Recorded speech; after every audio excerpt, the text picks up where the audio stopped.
বেশিরভাগ প্রসিদ্ধ হয়ে গেছে 12ই রবিউল আউয়াল নবীজির জন্ম, তো প্রসিদ্ধ হয়েছে এটা, আর বিশুদ্ধ বেশিরভাগ মত হলো 8ই রবিউল আউয়াল। যাই হোক, নবীজি সাল্লাল্লাহু আলাইহি সাল্লাম এই মাসে আগমন করেছেন। হুনাইনের যুদ্ধ যখন হয়েছিল, হুনাইনের যুদ্ধ, নবীজি সাল্লাল্লাহু আলাইহি সাল্লাম হুনাইনের যুদ্ধের পরে হুনাইনের মাঠের দিকে আবার যাবেন, মাঠের দিকে যাবেন। কিছু লোক বলতো, ইয়া রাসূলুল্লাহ, ইয়া হাবিবাল্লাহ, হুনাইনের যুদ্ধের মধ্যে 12,000 বকরি ছাগল আপনারা কাফেরদের দিকে জিজিয়া পাইছেন, 6,000 মানুষকে বন্দী করছেন। ইন্নাল হামদালিল্লাহি নাহমাদুহু ওয়া নাস্তাঈনুহু ওয়া নাস্তাগফিরুহু ওয়া নু'মিনু বিহি ওয়া নাতাওয়াক্কালু আলাইহি ونعوذ بالله من شرور أنفسنا ومن سيئات أعمالنا من يهده الله فلا مضل له ومن يضلله فلا هادي له ونشهد أن لا إله إلا الله ونشهد أن سيدنا ومولانا محمدا عبد الله ورسوله فقد قال الله تعالى في كلامه المجيد والفرقان الحميد إن الله وملائكته يصلون على النبي يا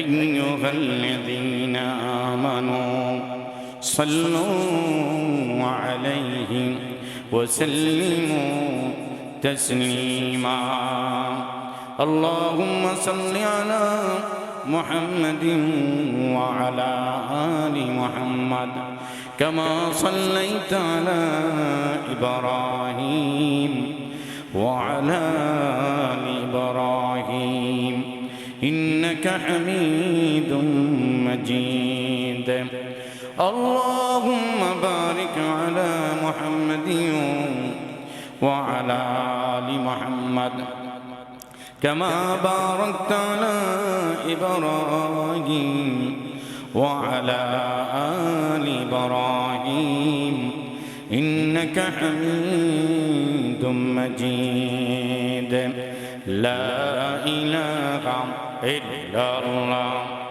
لا إله إلا الله لا إله إلا الله لا إله إلا الله لا إله إلا الله لا إله إلا الله لا إله إلا الله لا إله إلا الله لا إله إلا الله لا إله إلا الله لا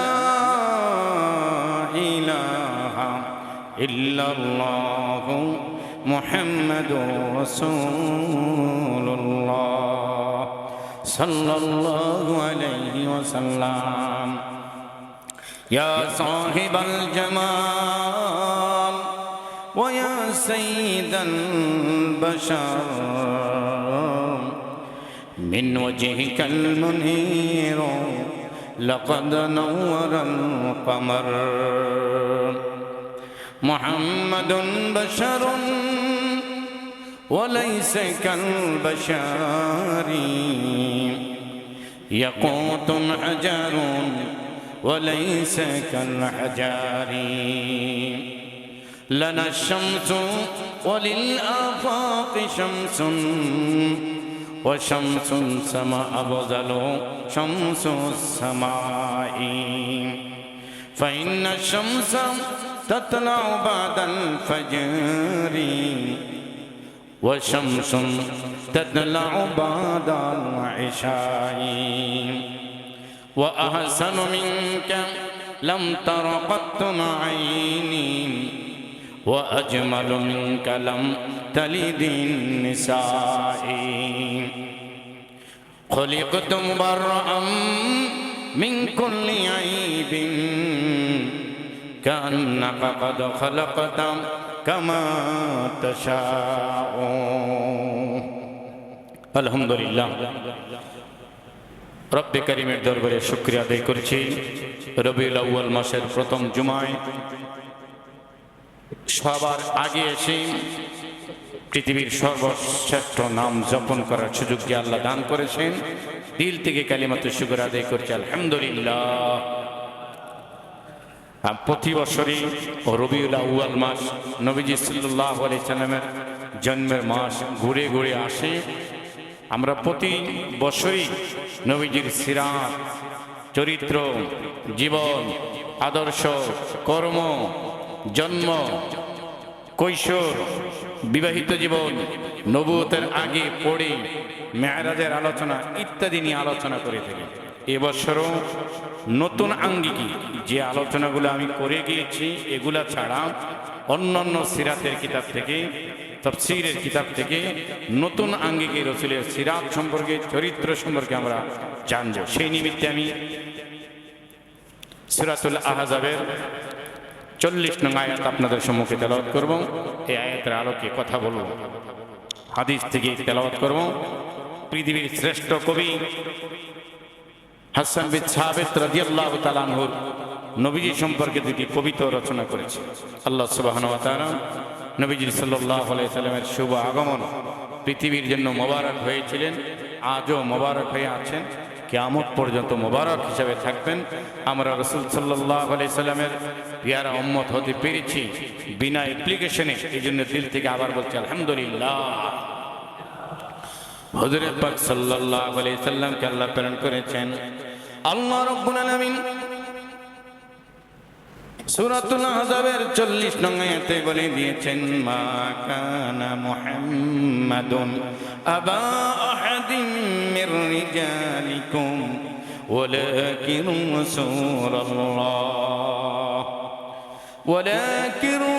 রাসূলুল্লাহি ওয়া খাতামান নাবিয়্যিন ওয়া কানা আল্লাহু বিকুল্লি শাইইন আলিমা।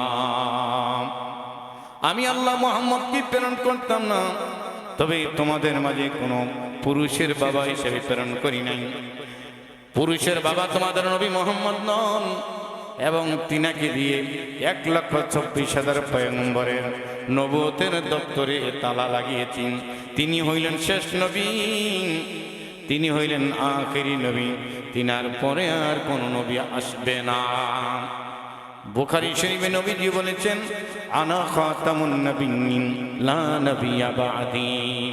আমি হইলাম শেষ নবী, আমি হইলাম আখেরি নবী, আমার পরে আর কোন নবী আসবে না। 1,23,999 জন নবীদেরকে আল্লাহ রাব্বুল আলামিন যত বেশি উম্মত দিয়েছেন না, তার চাইতে 1000 গুণে বেশি উম্মত আল্লাহ পাক আমি মুহাম্মদকে দিয়েছেন। সুবহানাল্লাহ।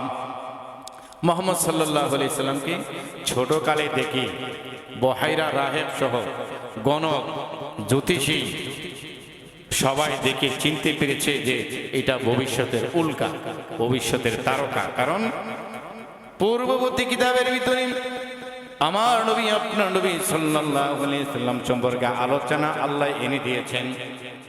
তাওরাত শরীফে, ইনজিল শরীফে, জাবুর শরীফে, আরো যে সহিফাগুলা ছোট ছোট কিতাব আদম আলাইহিস সালামকে আল্লাহ দিয়েছেন, ইব্রাহিম আলাইহিস সালামকে আল্লাহ দিয়েছেন, নূহ নবীকে দিয়েছেন। ওইগুলার মধ্যে নবীজির আলোচনা আল্লাহ আইনা রাখছেন হাজার হাজার বছর আগে। এই জন্য নবীজির জন্মের পরে পরে নবীজির চেহারা দেখেন আগেকার জ্যোতিষীরা, গণকেরা, পণ্ডিতেরা, তাওরাত ইনজিল যারা মুখস্থ করেছে, পণ্ডিত্য লাভ করেছে, তারা নবীজির চেহারা দেখা, নবীজির বংশ দেখা, নবীজির বাপ মার নাম শুনে বলে ফেলছে এই দেই আখরি নবী হবে। সুবহানাল্লাহ। নবুয়তি লাভ করছে 40 বছর বয়সে। এর আগেই মক্কা, মদিনায়, শাম, সিরিয়া, আরব জাহানে আনাগোনা শুরু হয়েছে। যে চেহারার আকৃতি, পায়ের যে ছাপ, বংশের নাম কুরাইশ, বাবার নাম আব্দুল্লাহ, মায়ের নাম আবু আমেনা, দাদার নাম আব্দুল মুত্তালিব, এই অবয়ব আকৃতি, সরস, সিরাত, নমুনা, চাল চলনে দেখে বোঝা যায় 1,23,999 জন নবী সহ রাসূল সহ সকলের নবী তিনি হবেন, সকলের মুরসালিন, সাইয়্যিদুল মুরসালিন, ইমামুল মুরসালিন তিনি হবেন। তিনার নাম মুহাম্মদুর রাসূলুল্লাহ সাল্লাল্লাহু আলাইহি ওয়াসাল্লাম। কবি সুন্দর আকারে বলেছেন, ইয়া সাহিবাল জওয়ান ওয়া ইয়া সাইয়্যিদাল বাশার মিন ওয়াজহিকাল মুনীর লাকাদ নাওয়ারাল কমার। এ সৌন্দর্যের রাজা, সৌন্দর্যের পাহাড়, সৌন্দর্যের রাজা, তোমার চেহারার ভিতরে আল্লাহ রাব্বুল আলামিন চন্দ্রিমার উজ্জ্বল সৌন্দর্য দিয়ে দিছে। সুবহানাল্লাহ। তুমি হতে পারে মানুষ, মুহাম্মাদুন বাশারুন ওয়া লাইসা কাল বাশারি, ইয়াকুতুন হাজারুন ওয়া লাইসা কাল হাজারি। কবিরা বলেছেন, ও মুহাম্মদ, আপনি মহামানব, আপনি মানুষ, তবে আপনার সম্মান, আপনার মর্যাদা, আপনার গরিমা পৃথিবীর সমস্ত নবীর আছেন মানবের উপরে ঊর্ধ্বে, তবে আপনি মানব, মহামানব। উদাহরণ দিয়েছেন, আমি আর আপনি বিল্ডিং করি, বাড়ি করি, রাস্তা করি, এক ট্রাক কংক্রিট, এক ট্রাক পাথরের কণা নিয়ে আমরা 20,000 টাকা দিয়া এক ট্রাক, আর ইয়াকুত পাথর, মারজান পাথর, জবরদস্ত পাথর, আকিক পাথর, এই সমস্ত পাথর 2-1 তোলার দাম 10,000 20,000 টাকা। এটাও নাম পাথর, ওইটারও নাম পাথর। ওইটার 1 টনের দাম 20,000 টাকা, আর এর 1 তোলার দাম 20,000 টাকা। পাথর পাথর দাম অনেক বেশি। ঠিক আমরাও মানুষ, নবীজিও মানুষ, নবীজির মান, মর্যাদা, জ্ঞান, গরিমা, এলেম, তাহাজিব, তামাদুন সব মিলে মানুষের ঊর্ধ্বে। জোরে বলি সুবহানাল্লাহ। ইয়াকুতুন হাজারুন ওয়া লাইসা কাল হাজারি। ইয়াকুত পাথর, পাথর অন্যান্য পাথরের মতো নয়। নবীজি সম্পর্কে বলা হয়েছে, আম্মাজান আয়েশা রাদিয়াল্লাহু তাআলা আনহা নবীজির সম্পর্কে বলতেছেন, লানা শামসু ওয়ালিল আফাকি শামসুন ওয়া শামসুন আফদালু শামসিস সামাই। কয় আল্লাহ আসমানে একটা সূর্য দিছে, ওইটার কি সূর্য, এর চেয়ে বেশি আলো দান করছেন আমি আমার স্বামী নবীর সূর্য। জোরে বলি সুবহানাল্লাহ। আসমানের ফজরের পরে উদিত হয় আসমানের সূর্যটা, আর আমার ঘরে যে আল্লাহ সূর্য দান করেছেন, মানে আমার স্বামীর যে আমার মাঝে দিয়েছেন, ওই সূর্যটা উদিত হয় ঈশান নামাজের পরে। সুবহানাল্লাহ। ফাইন্না শামসা তাতলাউ বাদাল ফাজরি, ফাইন্না শামসা তাতলাউ বাদাল ফাজরি ওয়া শামসি তাতলাউ বাদাল ইশাই। আমার ঘরে যে আল্লাহ রাব্বুল আলামিন সূর্য নামক মুহাম্মদ সাল্লাল্লাহু আলাইহি সাল্লামকে আমার স্বামী বানিয়ে পড়েছে, উনি উদিত হয় ঈশান নামাজের পরে। ঈশান নামাজ পরে যখন আমার স্বামী আমার ঘরে আসে, কারেন্ট তখন আবিষ্কার হয়নি, মোমবাতির সিস্টেম আবিষ্কার হয়নি। ওই যুগে যেই চেরাক বা বাতি কুফি জ্বালাইতো, কোনো সময় ঘরের মধ্যে তেল না থাকলে, কুফির অবস্থা ভালো না থাকলে, নবীজি সাল্লাল্লাহু আলাইহি সাল্লামের চেহারা মোবারকের আলোর কারণে আম্মাজান আয়েশা রাদিয়াল্লাহু তাআলা আনহা সেলাইয়ের কাজ করতেন। সেলাইয়ের সুইটা শুইয়া পইরা গেলে ওই সুইটা নবীজির চেহারার আলোর কারণে উঠাইতে পারতেন। সুবহানাল্লাহ।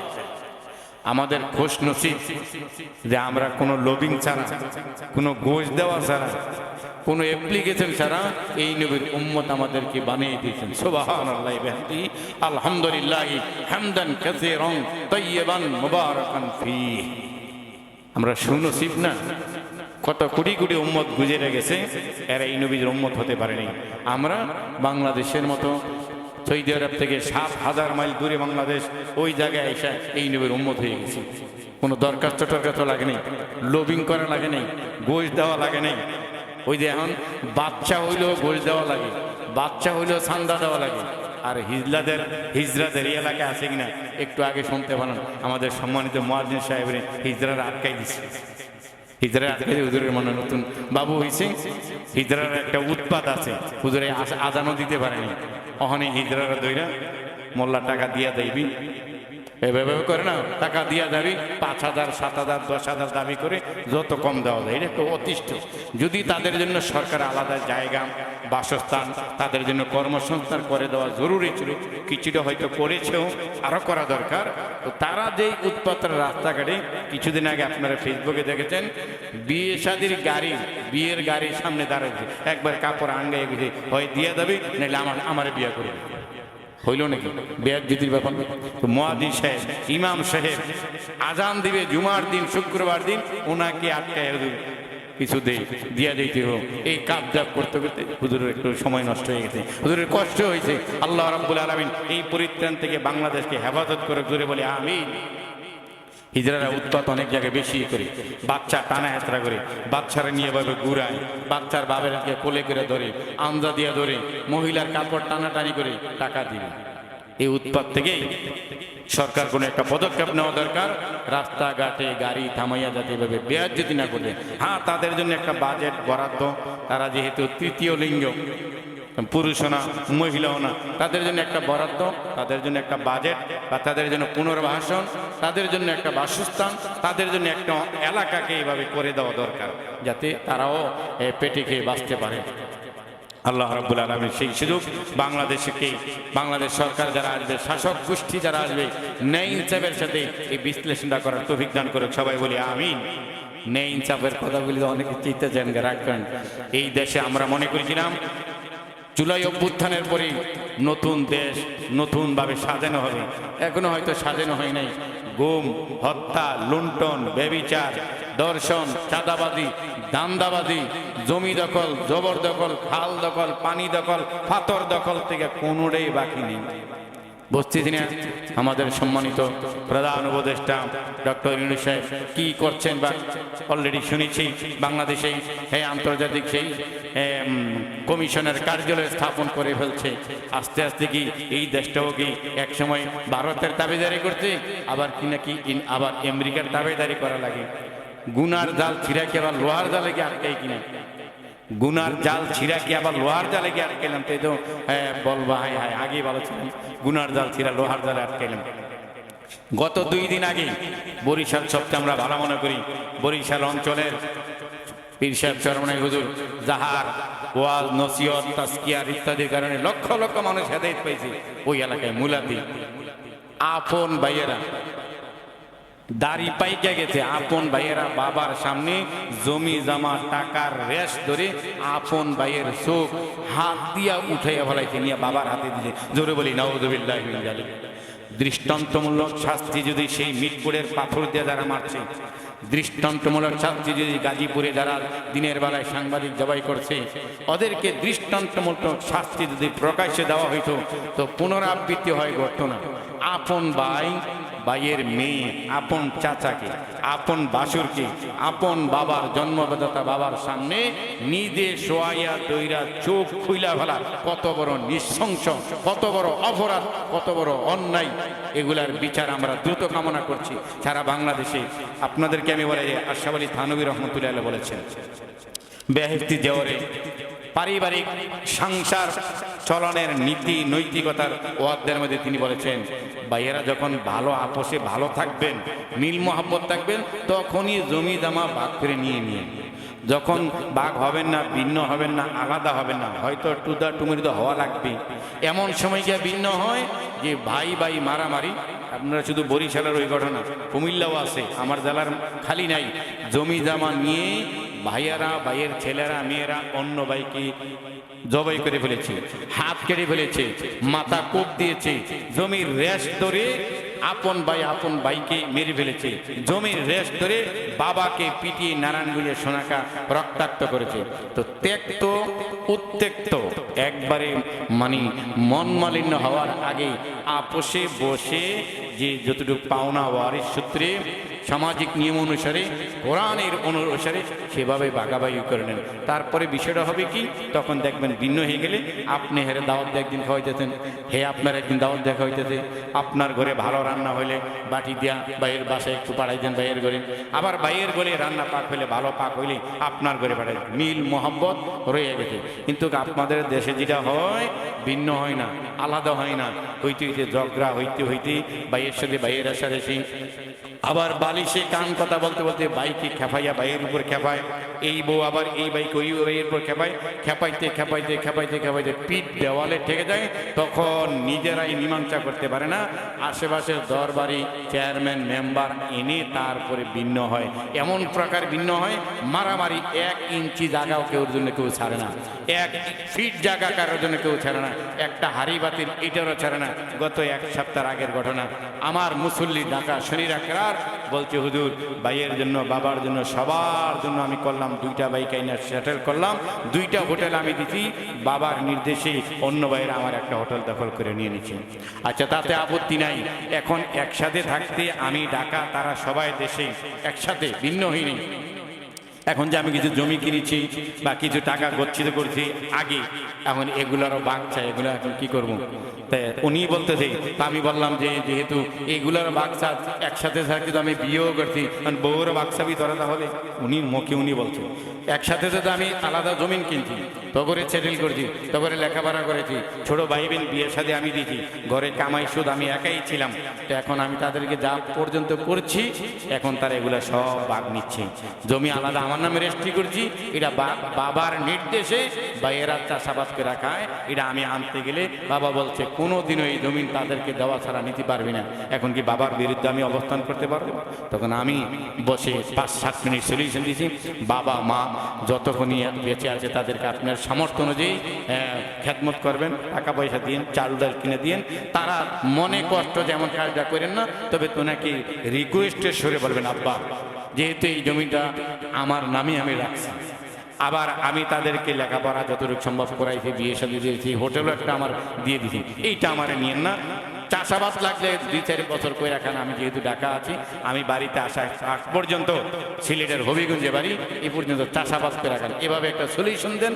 বা এলাকার 2জন মাতবর ইমাম সাহেব বা যাকে বুঝানের মনে করেন বুঝা, তাহলে বলতেছে কি আমি যে একসাথে থাকতে বিয়ে করছি এটার অর্ধেক তারা পাইবে, তাহলে আস্তাগফিরুল্লাহ। এই জন্যই মন মালিন্য ভালো থাকতে ভিন্ন হয়ে যাইন, তাহলে আর আপনাদের ভিতরে রেশারেশি থাকবে না।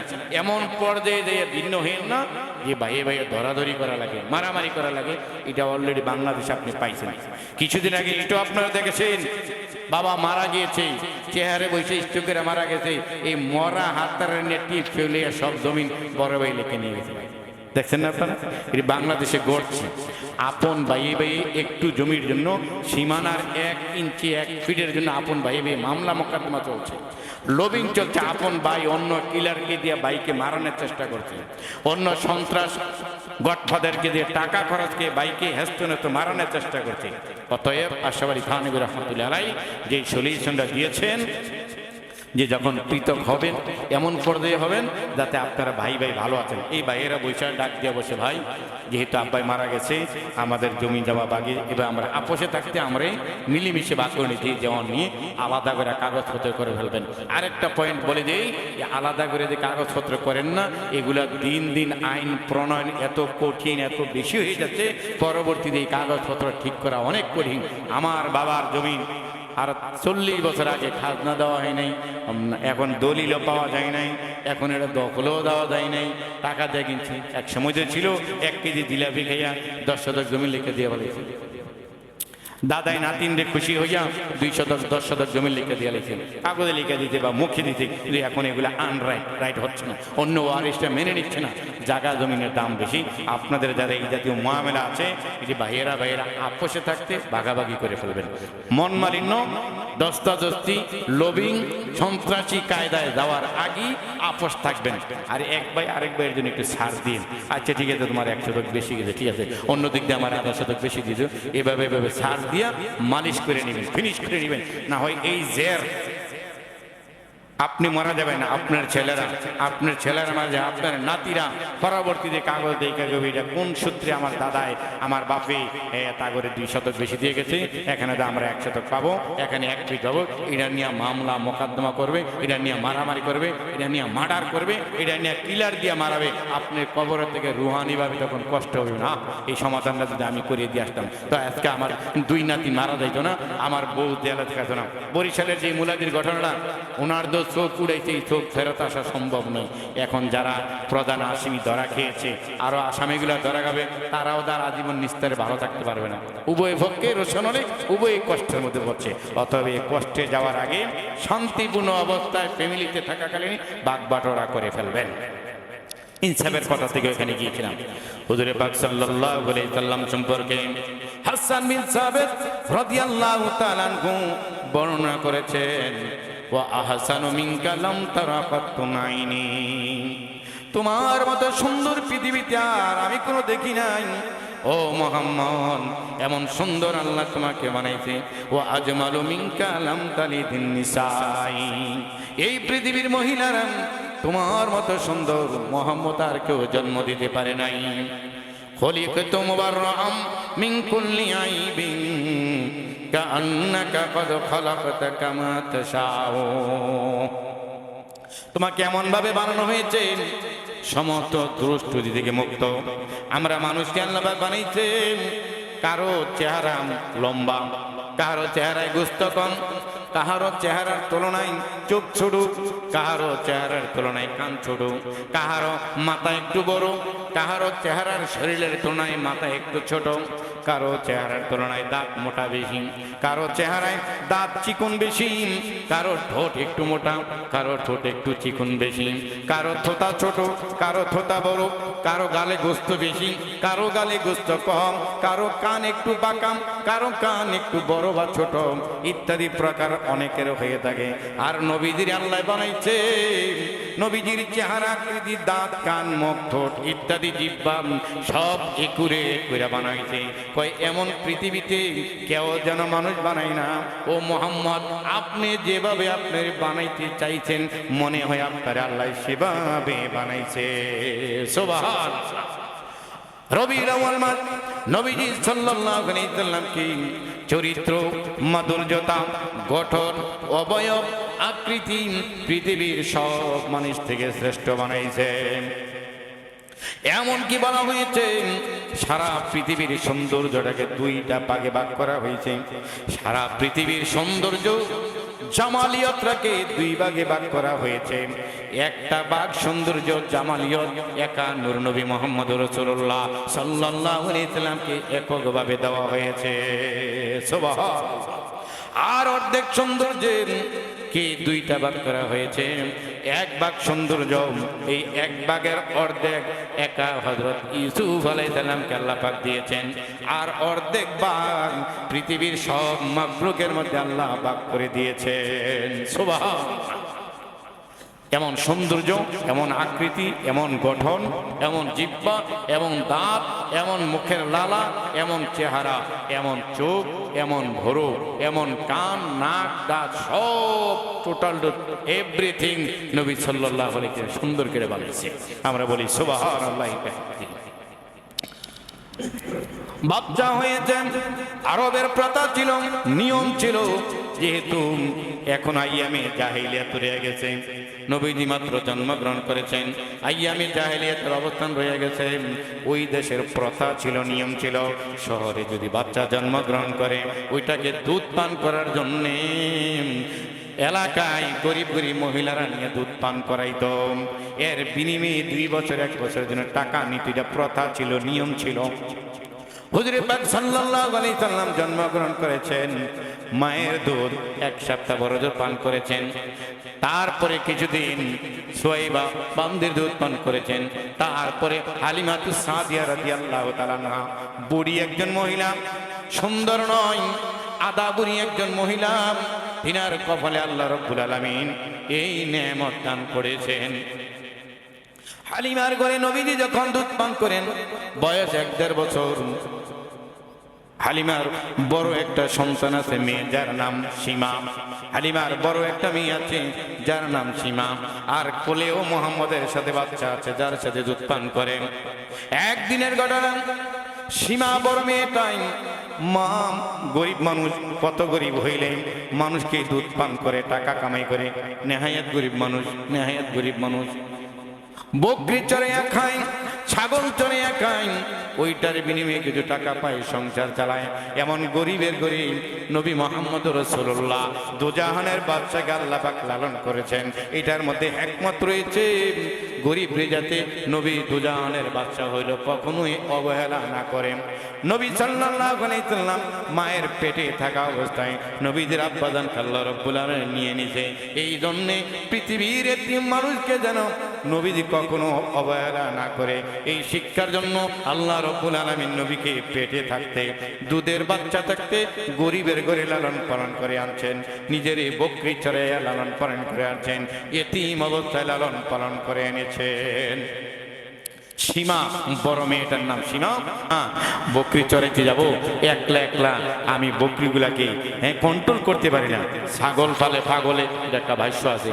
10-20টা ছাগল যারা চারণভূমিতে ঘাস খেতে নিয়ে যায়, ছাগলগুলা কন্ট্রোল করা অনেক কঠিন ব্যাপার। এই খেতে মুখ দেয়, এই ছাগল টান দিচ্ছেন, ওই 2টা ছাগল বাড়িয়ে গেছে, 2টা ছাগল পিছনে তাকাইছেন, 2 ছাগল দৌড় দিতে, 2 ছাগল দৌড় দিতে সামনে আনতে গেছেন, পিছনে 2টা রয়ে গেছে। এমন একটা ছাগল মানুষকে পাগল বানায়। অধিকাংশ নবীদেরকে দিয়া বকরি ছাগল ওর চারণ করাইছেন। মুহাক্কিকিনে কেরাম যারা এগুলা নিয়ে গবেষণা করি, তাদেরকে প্রশ্ন করা হলে কেন নবীরা থাকবে শাহেনশাহ 10 তলা 20 তলার উপরে এসি রুমে স্পেশাল জায়গায় তাদেরকে লালন পালন করবে? আল্লাহ কোন মুসা নবীর দিয়া, শুআইব আলাইহিস সালামের দিয়া, নবীদের দিয়া ছাগল ছড়াইছেন কেন, বকরি ছড়াইছেন কেন? কয় উম্মতের দল 72 ফেরকা না, ওরা বাংলাদেশে তো কয়েকশো ফেরকা আছে, সারা পৃথিবীতে মিলে হাজার হাজার ফেরকা মানুষ আছে। মুসলমানের মধ্যে, শিয়ার মধ্যে, সুন্নির মধ্যে, ওয়াহাবির মধ্যে বিভিন্ন প্রকার, বেরলিবি, খারিজি, রাফিজি ইত্যাদি, জৈনপুরি, শরসিনা, সরমনাই, কৌমি, ওয়াহাবি, তাবলিগি, দেওবন্দি, পুরপুরা ইত্যাদির ফেরকার অভাব নাই। তো নবীদেরকে নিয়ে কেন ছাগল চড়াইছি? তারা তো উম্মত নামক পাগল ছাগল নিয়ে চলা লাগতো। উম্মত একটাই এক তরিকার। আইয়া প্রশ্ন করবো, নবীদের জিজ্ঞাসা করে, আপনি হচ্ছেন নবী, আপনি খাইবেন সৌদি আরবের ফেভারিট খানা, আপনি লাউ খানা এত পছন্দ করেন কেন? এটার কি জবাব দিব? নবীরে বলছেন আমরা এক বউলিয়া থেকে আপনি 13টা করছেন কি লেগে? হরেক রকমের উম্মত লিয়া নবীদি সমাধান দিয়ে চলতে হবে না? তো এই ছোটকালে ছাগল পালাইয়া ওই যে সেনাবাহিনীর মতো ট্রেনিং দিয়া তাকে তার মন মানুষের দিকে এমন করে দিতেন, ভবিষ্যতে উম্মত নামক পাগলেরা বিভিন্ন ধরনের প্রশ্ন করলেন। জাকারিয়া আলাইহিস সালামের উম্মতরা প্রশ্ন করতে করতে জাকারিয়া আলাইহিস সালামকে মারার জন্য নিয়ে করাত দিয়ে কাটছে না গাছ, উম্মতরা এদো মুসা আলাইহিস সালাম রে লাডি ছোড়া দিয়ে দৌড়াইতে দৌড়াইতে একবারে দাওয়া ফালটা দাওয়া করতে পেরে লোহিত সাগরের পারে নিচে কেন? উম্মতের এদো। ওই এমন নবীজি সাল্লাল্লাহু আলাইহি ওয়াসাল্লাম উম্মতের বাচ্চারা পাথর দিয়ে বিল্ডিং থেকে ঢিল মারতো। এই পাগল, এটা পাগল, এটা পাগল। নবী সাল্লাল্লাহু আলাইহি ওয়াসাল্লাম সেজদার মধ্যে পড়ে রয়েছে, আল্লাহর কাছে কায়মনোবাক্যে দোয়া করতেছে। ওটের পর এই ওর জবাই করতে নারী বুড়ি গোবরগুলা মাথা উপরে দিয়া একবার লেপন করে দিছে না, উম্মতের এদো। তো এই জন্য নবীদেরকে দিয়া বকরি রাখালগিরি করাতেন। এই জন্য পরবর্তীতে তাদেরকে যখন উম্মত দেওয়া হবে, তাদেরকে নবুয়তের দপ্তরের নবী বানানো হবে, নবী স্বীকৃতি দেওয়া হবে, ওই উম্মতারা যেন নবীর সাথে পাগলামি করে যাতে ধৈর্য ধারণ করতে পারে। হঠাৎ করে না হয় ধৈর্য ধারণ আমার আপনার না থাকলে 5-7টা ছেলে যারা আছে বা মেয়ে আছে, সব দিয়ে পিঠটা পেটি বয়স একটা মারামারি লেগে ঘরে যাইতে না যেতে 2-3টা ছেলে কয় আব্বা ওইটাই মারছে, মেয়ে কয় আপনার পোলায় তো আমার কিল দিছে, আরেক মেয়ে কয় আমার একটা বিচার আছে, বউয়ে কয় আপনার মার নামে আমার বিচার আছে, মায়ে কয় তুই বাহিরে তাই তোর বউ 3 দিন আমার দা দাঁড়াইছি, তুই খাইয়া দাওয়া কর, তোর কাছে আমার নালিশ আছে। এই হইয়া পাগল হয়ে যান না, পাগল হয়ে আমি ঘরে থাকতাম না, আমি আর এই সংসারে থাকতাম না, আমি আজকে বাড়ি যাবো। তো নবীদের লাখ লাখ কোটি কোটি উম্মত নবীদের কাছে বারবার এই প্রশ্ন করবো, ওই প্রশ্ন করবো, এই সমাধান চাইব, আল্লাহর কোন এইটা করতে। মুসা আলাইহিস সালামের কইছে না মুসা আলাইহিস সালাম উম্মত তারা কইছে এই যে হুদা মান্না সালো আসমান থেকে বেহেশত থেকে আল্লাহ দিছে, এইটা আমরা এত খাইতে পারব না, আমাদেরকে আদা সিহা বাসালিহা রসুন পেঁয়াজ মরিচ ইত্যাদি খেত হোক, এই দিয়ে আমরা খামো, আপনার মান্না সালোয়ালে আমরা দুয়ে থাকবো না। আল্লাহর এখন এই মান্না সালোয়া বাদ দিয়া আদা রসুন পেঁয়াজ ডাল গম ভুট্টা এগুলা কিভাবে আবিষ্কার করে দেয়, এটির কথা কোন মুসা আলাইহিস সালাম তোমরা রান্না না পাক না খাওয়ার সময় হইলে মান্না সালোয়া বেহেশত থেকে যে এটা ভাল লাগে না, কোন এটা আমাকে ভাল লাগে না। তেমন যে উম্মতরে জ্বালাইব, তো এক সময় যদি নবীর এই ট্রেনিং না থাকে তাহলে উম্মত তারা থাক, আমি নবী থাকতাম না, যা রাগ হয়ে যাবো না। তো নবীদেরকে নিয়ে রাখালগিরি করাইয়া তাদেরকে ওই উত্তেক্ত যাতে না হয় ওইখান থেকে দৌড় ট্রেনিং দিয়ে দিছে। উম্মতেরা জ্বালাইলেও একবারে ভুলও কইতে না, তখন উম্মতে না, তুই আমার উম্মতে না, যা তুই এত পাগলামি করস, এত জ্বালাস, এত মাসালা জিজ্ঞাসা করস, এতবার আমার জ্বালাস, তাহলে তুই আমার উম্মতে না। এটা কোনো নবী পর্যন্ত বলে নাই, বলবে নাই। এই জন্য নবীদেরকে ছোট থাকতে রাখালগিরি করাইয়া তাদেরকে দৌড়দের পাহাড় পরিমাণ দৌড় দিয়ে দিয়েছে। জোরে বলি সুবহানাল্লাহ। হালিমা রাদিয়াল্লাহু তাআলা আনহার মেয়ে সীমা ডাক দিয়া কয়, মা চারণ ভূমিতে যাব, তবে একা আমি বকরিগুলা কন্ট্রোল করতে পারি না, বকরিগুলার পেটও ভরাইতে পারি না, এগুলার টানা হেলচা করতে করতে আমার আসার সময় হইয়া যায়, কোনো বকরির পেটও ভরে না, খাইতেও পারে না, এগুলো নিয়ে আমি বাড়িতে আসা লাগে, একজন লোক আমার সাথে যেন যাতে বকরিগুলাকে আমি কন্ট্রোল করতে পারি। হালিমা রাদিয়াল্লাহু তাআলা না বলেন, তোমার বাবা অসুস্থ মানুষ, বুড়া মানুষ, আমিও বুড়ি, নিজের বাচ্চারে দুধ খাওয়াইতে পারি না, আরেকজন বাচ্চা আনছি মোহাম্মদ দুধ পান করার জন্য, আমি যদি বাহিরে চলে যাই এগুলার দেখাশোনা কে করবে, এগুলা ঘরের মধ্যে হাঙ্গামা লাগাই দিবে, তারা দুধ পান করবে না। আর বালকেরা দুধ পান না করাইলে আব্দুল মুত্তালিব ওই যে মোহাম্মদের দাদাই দো আমারে রিয়াল দেড়হাম টাকাও দিবে না, আমি সংসার চালামু কিভাবে? ওই মেয়েটা ডাক দিয়া বলে, সীমা যার নাম, ডাক দিয়া কয়, মা গোরে যে ছোট বাবু মোহাম্মদ আছে, একটু হাঁটতে পারে কি পারে না, ওইটারে আমার সাথে দিয়া দাও, ওইটা আমার সাথে থাকলে আমার বকরি এগুলা কন্ট্রোল থাকে। সুবহানাল্লাহি বিহামদিহি।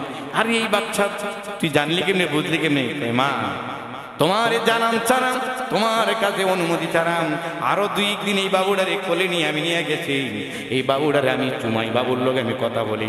হাসান বিন সাবিত রাদিয়াল্লাহু তাআলা আনহু বলেন, ওই সীমা নামক মেয়েটাই বড় মহিলাটাই, হালিমা সাদিয়ার মেয়েটাই মুহাম্মদ সাল্লাল্লাহু আলাইহি সাল্লাম রে কোলের মধ্যে নিয়ে আরব জাহানে এই কথাটি প্রসিদ্ধ ছিল, এই কথাটি বলতো, হাসবি রব্বি জাল্লাল্লাহ মা ফি কলবি গায়রুল্লাহ। আমি এই কথাটি বারবার করি, লা ইলাহা ইল্লাল্লাহ হাসবি রব্বি জাল্লাল্লাহ মা ফি কলবি গায়রুল্লাহ। আল্লাহ আমার জন্য যথেষ্ট, আমার কলবের মধ্যে আল্লাহ ছাড়া কারো ভালোবাসা নাই, লা ইলাহা ইল্লাল্লাহ আল্লাহ ছাড়া কোনো মাবুদ নাই। যেহেতু এখনো কালিমা হয় নাই, মুহাম্মদুর রাসূলুল্লাহ পড়ে নাই, অন্য একটা বর্ণনা এসেছে, ওই সীমা নামক মহিলারা ডাক দিয়া কয়, মা এই মোহাম্মদ বাবুডারে কোলে নিয়ে নিয়াম চারণ ভূমিতে যখন যাই, আমি 3টা জিনিস পাইছি, এই জন্য মোহাম্মদ এখনো বকরি চরণের মতো উপযুক্ত হয় নাই, 1-1.5 বছর 2 বছর, এটারে নিয়ে গেলে আমি 3টা জিনিস দেখেছি। এই জন্য মা বলছে, মোহাম্মদ বাচ্চাটারে আমার সাথে চারণ ভূমিতে দিয়ে দাও, আমার ছাগলগুলা তাড়াতাড়ি খায়, আমার ছাগলগুলার পেটগুলা তাড়াতাড়ি ভরে, আমার ছাগলগুলা আর কোনোদিন পাগলামি মোহাম্মদকে নিয়ে গেলে করে না। সুবহানাল্লাহ। রব্বানা আবকিলানা মুহাম্মাদান। অন্য বর্ণনা এসেছে, সীমা নামক মহিলাটাই মুহাম্মদ সাল্লাল্লাহু আলাইহি সাল্লামকে কোলে নিয়ে এই পড়াটা করতেন, রব্বানা আবকিলানা মুহাম্মাদান, অর্থ হলো মুহাম্মদের ছায়া আমাদের ঘরে লম্বা করে দেন, মুহাম্মদ যাতে আমাদের ঘরে লম্বা সময় থাকে। সুবহানাল্লাহ। হালিমাতু সাদিয়া বলেন, মেয়েরে সীমা নামক মেয়েটাই, ইতিহাসে এসেছে, কি সমস্যা কি হয়েছে, ওই মোহাম্মদ বাবুটারে আরো 2-1 দিন নিয়ে গেছি, নিয়ে যে আমি যে তিনটা জিনিস মা পাইছি, আমি যখন মোহাম্মদ বাবুডারে কোলে নিয়ে যাই, চুমা খাই, আদর করি, এই কবিতাগুলো আবৃত্তি করি আর পড়ি, মোহাম্মদের ঘুম পাড়িয়ে দেই। এই পড়তে পড়তে পড়তে পড়তে আমি একাধিকবার দেখেছি কিছু গণক জ্যোতিষী বড় বড় মহাপণ্ডিতেরা আমার রাস্তার দাঁড়িয়ে দিয়ে যখন ক্রসিং হয়, আমি যাই চারণভূমিতে, যারা চারণভূমিতে আসে তারা দেখা মোহাম্মদ বাবুডার দিকে তাকিয়ে থাকে, কলোনিয়া সুমা দিয়া বইলাও যায়, এইটা কি সেই মোহাম্মদ নাকি যার বাড়ি মক্কা? আমি বলি আমার আম্মাই আনছে মক্কা শহর থেকে। ওই এই বাবুর নাম কি? আব্দুল্লাহ। আমি সব বলতে পারি না, তারা দেখে চুময়ে কয় এটা ভবিষ্যতের উজ্জ্বল তারকা হবে। সুবহানাল্লাহ। তারা চিনতে পেরেছে তৌরিত ইনজিল পণ্ডিতেরা যারা যায়, আমি বাবুডারে করে নিয়ে গেলি চন্দ্রিমার উজ্জ্বল নক্ষত্রের চেয়ে যেহেতু আরো সুন্দর, পৃথিবীর সকল সৌন্দর্যের অর্ধেক যেহেতু তাকে দেওয়া আছে, তাকে দেখে অনেকে চিন্তা বানায়। আমারই মূল্যায়ন করেন, আমি রাখালিনি, তবে বাবুডারে যে কোলে নিয়ে রাখি অনেক মূল্যায়ন করে। দ্বিতীয় নম্বর, আমি মা দেখেছি যখন প্রখর রৌদ্র হয়, সূর্যের তাপের কারণে আমরাও গাছতলায় থাকতে পারি না, বকরিগুলা দৌড়ে গাছতলায় ছায়ার নিচে পাহাড়ের গর্তে ঢুকা দেয়, ঘাস খাইতে যায় না, অনেক গরম। ইন্ডিমেন টাইম এমত অবস্থায় মোহাম্মদ বাবুটা যদি কোলে থাকে, আসমান থেকে একটা ছায়া এসে আমাকে সহ মোহাম্মদকে সহ ছায়া দিয়ে গেড়াই থাকে। সুবহানাল্লাহ। এই জন্য আমি বড় কোনো মনীষী আমার লগে না গেলেও চলবে মা, তবে মোহাম্মদে আমার লগে থাকলে আমি এক নম্বরে দেখি সবাই হের কোলে লইলে হের সাথে সাথে আমারও মূল্যায়ন করি। দ্বিতীয় নম্বরে দেখি আসমানের আব ছায়া দিয়ে দিয়ে আমরা যেদিকে যাই এভাবে ছায়া দিয়ে রাখি। তৃতীয় নম্বর, মা অন্য সময় বকরিগুলো আমি কন্ট্রোল করতে পারি না, বিকাল বেলায় ক্ষুধা নিয়ে বকরির পেটও ওঠে না, চারণভূমি থেকে এভাবে আবার ফেরত আনতে হয়, বকরিগুলোর থেকে ভালো দুধ দহন করা যায় না। আর মোহাম্মদরে যেই দিন নিয়ে যায়, অল্প সময় আমার বকরিগুলা একবারে ঘাস খাইয়া পেট পুরা যায়, তারাই আমার আগে বাড়িতে আবার জন্য রওনা দিয়ে দেয়। সুবহানাল্লাহ। এই চারটা জিনিস আমি পেয়েছি, তিনটা জিনিস আমি পেয়েছি, এই জন্য মোহাম্মদরে আমার সাথে দিয়ে দেন। সুবহানাল্লাহ বিহামদিহি। ওই নবীজি সাল্লাল্লাহু আলাইহি সাল্লাম এই 12 রবিউল আউয়াল, এটা 8 রবিউল আউয়াল, 12 রবিউল আউয়াল এটা বেশি প্রসিদ্ধ, 8 রবিউল আউয়াল এটা বেশি বিশুদ্ধ। মানে 8 রবিউল আউয়াল নবীজি জন্মগ্রহণ করেছেন। মতান্তর 8, 7, 9, 12 চারটা মত আছে নবীজির জন্মগ্রহণের ব্যাপারে, যে কত তারিখ জন্মগ্রহণ। রবিউল 8 তারিখ, রবিউল আউয়াল মাসের 9 তারিখ, 12 তারিখ, রবিউল মাসের 8 তারিখ। তো বেশিরভাগ প্রসিদ্ধ হয়ে গেছে 12 রবিউল আউয়াল নবীজির জন্ম, তো প্রসিদ্ধ হয়েছে এটা। আর বিশুদ্ধ বেশিরভাগ মত হলো 8 রবিউল আউয়াল। যাই হোক, নবীজি সাল্লাল্লাহু আলাইহি সাল্লাম এই মাসে আগমন করেছেন। হুনাইনের যুদ্ধ যখন হয়েছিল, হুনাইনের যুদ্ধ, নবীজি সাল্লাল্লাহু আলাইহি সাল্লাম হুনাইনের যুদ্ধের পরে হুনাইনের মাঠের দিকে আবার যাবেন, মাঠের দিকে যাবেন। কিছু লোক বলছে, ইয়া রাসূলুল্লাহ, ইয়া হাবিবাল্লাহ, হুনাইনের যুদ্ধের মধ্যে 12,000 বকরি ছাগল আপনারা কাফেরদের থেকে জিজিয়া পাইছেন, 6,000 মানুষকে বন্দী করছেন। 6,000 মানুষ হুনাইনের যুদ্ধে মুসলমানেরা বিজয়ী হয়েছিল। 6,000 কাফের, মুনাফিক, মুসলিম নামদারি সবগুলোর আটক করছিল। একটা মহিলা হুনাইনের যুদ্ধে যাওয়ার সময় নবীজির কাফেলাকে একজন লোক আইসা, দারোয়ান আইসা, নবীজির দারোয়ান আইসা বলতেছে, ইয়া রাসূলুল্লাহ, একটা মহিলা আছে, দেখায় শোনায় ভালো নাম, চেহারাও ভালো নাম, আদা বুড়ি হয়ে গেছে, ওই মহিলাটাই আপনার সাথে একটু কথা বলতে চায়। নবীজি বলে, না, কি মহিলা? এটা তাদেরকে যুদ্ধবন্দী মানুষ, তাদের সাথে আমার কোনো কথা নেই, আপোষ নেই। ওই মহিলাটা অনেকবার রিকোয়েস্ট করতে যে আপনার সাথে একটু কথা বলবে, শুধু পর্দা রক্ষা করে কথা বলবে। আচ্ছা ঠিক আছে, অনেক অনুনয় বিনয়ের পরে দেওয়া হয়েছে অনুমোদন। আসার পরে মহিলাটা এক দেওয়া বলেন, আপনি কি মোহাম্মদ না? বলে হ্যাঁ। আপনার বাড়ি কি মক্কায়? বলে হ্যাঁ। বাবার নাম আব্দুল্লাহ, মায়ের নাম আমেনা? বলে হ্যাঁ। কয়, আমি অন্য কেউ নয়, আমি আপনার দুধ বোন সীমা। আমি এখন বুড়ি হয়ে গেছি, হুনাইনের যুদ্ধে আমি মুনাফিকদের সাথে ছিলাম, ওই যুদ্ধের সময় আমিও বন্দী হয়ে গেছি, আমারও বন্দী করা আছে। আমি এই যুদ্ধের বন্দীদের মাঝে শুনতে পাইলাম এই যুদ্ধে মুহাম্মদের কাফেলা বিজয় হয়েছে, মুহাম্মদের নাম মুহাম্মদের বাবার নাম আব্দুল্লাহ, মায়ের নাম আমেনা। তিনি আখিরি নবী হবেন, তিনি শ্রেষ্ঠ মহামানব, তিনার চেহারা চন্দ্রিমা থেকে উজ্জ্বল। এই বর্ণনাগুলো তাদের মাঝে আমি শুই না বুঝতে পারছি, ও মুহাম্মদ আপনি তো আমার দুধ শরীক ভাই। সুবহানাল্লাহ বিহামদিহি, আপনি আমার দুধ শরীক ভাই। কই কেমনে? আপনি তায়েফে হালিমার ঘরে দুধ পান করতে গিয়েছিলেন ছোটকালে। আপনি গিয়েছিলেন মানে আপনাকে নিয়েছিলেন? বলে হ্যাঁ। আপনারা আমি 1000 বার চুমা দিছি। সাহাবীরা পাশে বসান, সাহাবীরা কয় দিনের নবী, মহিলা বলে 1000 বার চুমা দিছি। নবীজি চমকে উঠতেন, কি ব্যাপার আপনি আমার চুমা দিতেন 1000 বার? কয় হ্যাঁ মুহাম্মদ, আপনি ছোট ছিলেন, আমাদের ঘরে দুধ পান করতেন আমার মায়ের, আমি তখন আমার মায়ের বড় মেয়ে। আপনার কলজে কত 1000 বার লইছি, আপনারে কত 1000 বার চুমা দিতেন। আপনার আমি ঘুম পাড়ানোর জন্য আরবের বড় বড় কবিদের সুন্দর সুন্দর কবিতা, হাসবি রব্বি জাল্লাল্লাহ মা ফি কলবি গায়রুল্লাহ, এই কবিতা পড়ে পড়ে আপনার ঘুম পাড়াইতাম। আপনারা 1000 বার কোলে লইছে। ও মোহাম্মদ, আজকে কি দুধ শরীফ ভাই হিসাবে আমাকে মুক্তি দিতে পারেন? নবীজি কথা শোনার সাথে সাথে সাহাবীদের সামনে নিজের গায়ের চাদরটা খুইলা বিছিয়ে দিয়ে বলে, বসেন বসেন, আপনি তো আমার দুধ শরীফ বড় বোন। আমার কাছে আপনার মর্যাদা অনেক বেশি, আমার কাছে আপনার মর্যাদা অনেক বেশি, কারণ আপনি আমার 1000 বার চুমু দিয়েছেন। ছোট থাকতে আমি কোলে ছিলাম, আমি দুধের শিশু, আপনাদের ঘরে আমি লালিত পালিত হয়েছি, আপনার মায়ের দুধ পান করেছি। এখন আপনার মা নাই, আপনি এখন আরো বুড়ি হয়ে গেছেন, আপনি তো আমার দুধ শরীক বোন, আপনি চাদরে বসেন। সাহাবীরা দেখে তাজ্জুব, ইয়া রাসূলুল্লাহ, বন্দি একটা বুড়ি মহিলা, বিশ্রী চেহারা, ভালো নয়, এর আপনার গায়ের দুজাহানের বাদশার চাদর বিছিয়ে দিছে। ডাক দেয়া বলেন, তিনি অন্য কেহ নয়, আমার দুধ শরীক বোন। তার কোলে আমি 1000 বার উঠেছি, যে আমার এই ঘুমানোর জন্য 1000 বার কবিতা পইরা পইরা ঘুম পাড়াইছে, যে নাকি আমাকে লালন পালন করতে যে আমারে 1000 বার চুমা দিছে, আমারে মহাব্বত করতে ভালোবাসছে। আজকে যদিও ভুল বোঝার কারণে, না জানার কারণে ইহুদি, খ্রিস্টান, মুনাফিক, মুসলমান নামধারীদের সাথে সেও যুদ্ধ অংশগ্রহণ করেছে, এখন তার ভুল বুঝতে পারছে আমি সেই কাফেলার প্রধান মুহাম্মদ। ওই মহিলারা ডাক দেয়া কয়, মুহাম্মদ তুমি তো আমার দুধ শরীক ভাই, তোমার এই কোলে লিয়া পালছি। তখনই আমরা ভাবতাম এই মুহাম্মদে কিছু একটা হবে, এই মুহাম্মদে রাষ্ট্র পরিচালনার শাসক হবে, এই মুহাম্মদে নবী হবে। আজকে তুমি ঠিকই বড় হয়ে গেছ।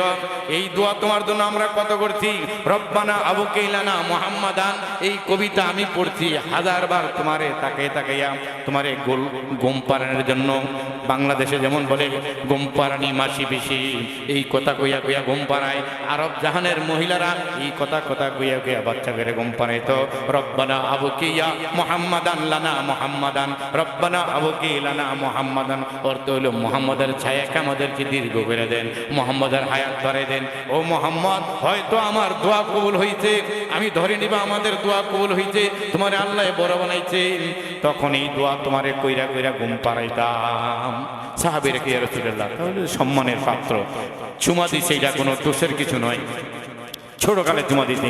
নবীজি সাল্লাল্লাহু আলাইহি সাল্লাম বলেন, এই চারণভূমি থেকে কিছু বকরি আর তোমার আমি বোন দিয়া দিলাম। তুমি যেহেতু আমার দুধ শরীক বোন, তুমি যেই মায়ের দুধ পান করছো হালিমার, তুমি হালিমার বড় মেয়ে, আমি ওই মায়ের দুধ পান করেছি, তাহলে তোমাকে কিছু বকরি দিয়ে দিলাম, আর আমার পক্ষ থেকে কিছু বডিগার্ড সাহাবী দিয়ে দিলাম, তোমার বাড়ি পর্যন্ত পৌঁছে দিবে, তোমার আমি মুক্তি দিয়ে দিলাম, তুমি সম্মানিত, আমার কাছে অনেক সম্মানের, তোমার আমি ছেড়ে দিলাম।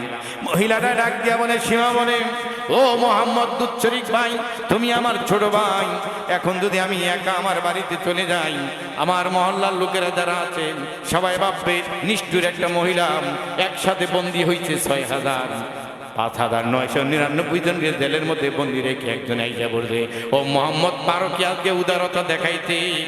আমার কথা মতো আমার বংশের সব লোক, আমার এলাকার যারা বন্দী হয়েছে সবারই ছাইরা দিতে পারবি নি রে দুধ ভাই। মুহাম্মদ সাল্লাল্লাহু আলাইহি সাল্লাম বলেন, যার কোলে আমি বড় হয়েছে, যাদের চুমায় আমি লালিত হয়েছি, যারা আমার জন্য দোয়া করছে, ভুল বুঝাবুঝির কারণে আজকে জেলে বন্দী হয়ে গেছে, তাও তোমার ওসিলায় 6,000কে আমি ছেড়ে দিলাম। সুবহানাল্লাহ। মুহাম্মাদুন বাশারুন وليس كالبشر يقوت حجر وليس كالحجر يا صاحب الجمال ويا سيد البشر من وجهك المنير لقد نور القمر নবীজির উদারতা দেখে ৬,০০০ মানুষ হাসতে হাসতে হেমিলিয়নের বাঁশিওয়ালার মতো ইঁদুরের গর্ত থেকে ইঁদুর যেভাবে বেরিয়ে এসেছিল এভাবে বেরিয়ে আইসা অনেকগুলি কালিমা পড়া মুসলমান হয়ে গেছে আর বলছে আমরা আজকে আনন্দিত মুখরিত আমাদের বংশের এই হালিমার গরিব মহিলার গরিব এই মোহাম্মদের পালিত হয়েছিল আজকে সে রাজপুত্র আজকে সে দুজাহানের বাদশাহ আজকে তার সাথে আল্লাহর সাথে লিয়াজু এই মোহাম্মদের কালিমা পড়া অনেকে মুসলমান হয়ে গেছে অনেকে বাড়িতে ফিরে গেছে পেয়ারে হাজিরিন মোহাম্মদ সাল্লাল্লাহু আলাইহি সাল্লামকে চুমু দিয়েছিল ভালোবাসছিল দুনিয়ায় জাহান্নাম মানে কয়েকখানা থেকে মুক্তি পেয়েছে আজও আমরা যারা আছি মোহাম্মদ সাল্লাল্লাহু আলাইহি সাল্লাম এখন নাই আমরা চুমা দেওয়া সম্ভব না আমরা কদম বসি করা সম্ভব না আমরা কাপড় চোপড় ধুইয়া দেওয়া সম্ভব না আমরা এতটুকু করতে পারি মোহাম্মদের আদর্শগুলোকে লালন করতে পারি মান আহাব্বা সুন্নতি ফাকাদ আহাব্বানি ওয়া মান আহাব্বানি কানা মাই ফিল জান্নাহ নবীজি বলছেন আমি না থাকলে কি হবে আমার সুন্নতগুলারে টুহিডারে সুমা দিও আমার টুহিডারে মাথায় রাখো আমার পাঞ্জাবিডারে গায়ে রাখো আমার আদর্শগুলোকে দেখে দেখে পালন করো হাসরের ময়দানে আমি নবী বুঝতে পারবো তোমরা আমার মহাব্বতের লোক যদি আমি নবী থাকতাম তোমরা ঠিকই আমার চুমা দিতা আমার কোলে লইতা আমার খেদমত করতা চা পান খাওয়াইতা আমি থাকলে ঠিকই আমার পাঞ্জাবি পায়জামাগুলো তোমরা দুইয়া দিয়া খেদমত করতা আমার পাও দুইয়া দিতা ঠিকই করতা তবে আমি বুঝছি তোমরা আমার সুন্নতগুলোকে ভালোবাসছো আমি নবীরে ভালোবাসছো ওমান আহাব্বানি কানা মাই ফিল জান্নাহ যারা আমার সুন্নতগুলো ভালোবাসবে তারা আমি নবীর সাথে একসাথে জান্নাতে থাকবা সুবহানাল্লাহ আল্লাহ রাব্বুল আলামিন 12 রবিউল আউয়াল মাসের প্রথম জুমাতে নবীজির ইশক ও মহব্বত নবীজির ছোটকালের শৈশবের দুই একটা কথা বললাম আশা করি আরো দুই একটা জুমার মধ্যে নবীজির যে আলোচনাগুলো রবিউল আউয়াল উপলক্ষে আমি করি নাই নতুন আঙ্গিকের কিছু আলোচনা ধরে তুলবো রব্বে কারীম নবীজির ইশক ও মহব্বত ভালোবাসা